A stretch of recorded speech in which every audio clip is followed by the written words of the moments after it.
Marion, reste avec moi et puis dans deux colonnes. Reste avec elle.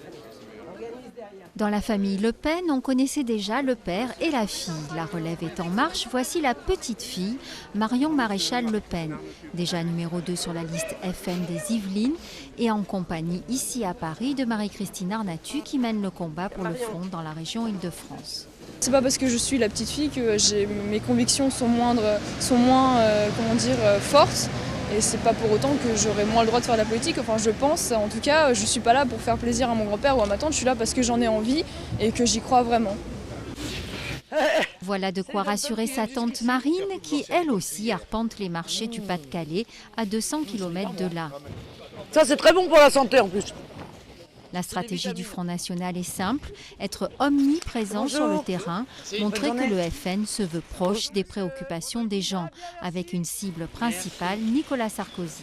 Le débat sur l'identité nationale a permis aux Français de se rendre compte de l'étendue de ce que Nicolas Sarkozy n'a pas fait, de l'ensemble des faiblesses qui sont les siennes.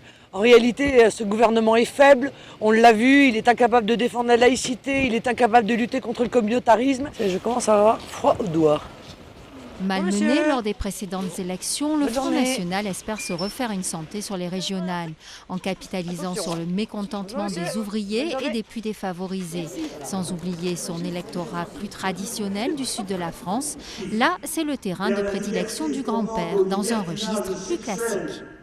Pour lutter contre l'insécurité, il faut remettre en cause d'abord et avant tout l'immigration massive, qui a pour conséquence de déraciner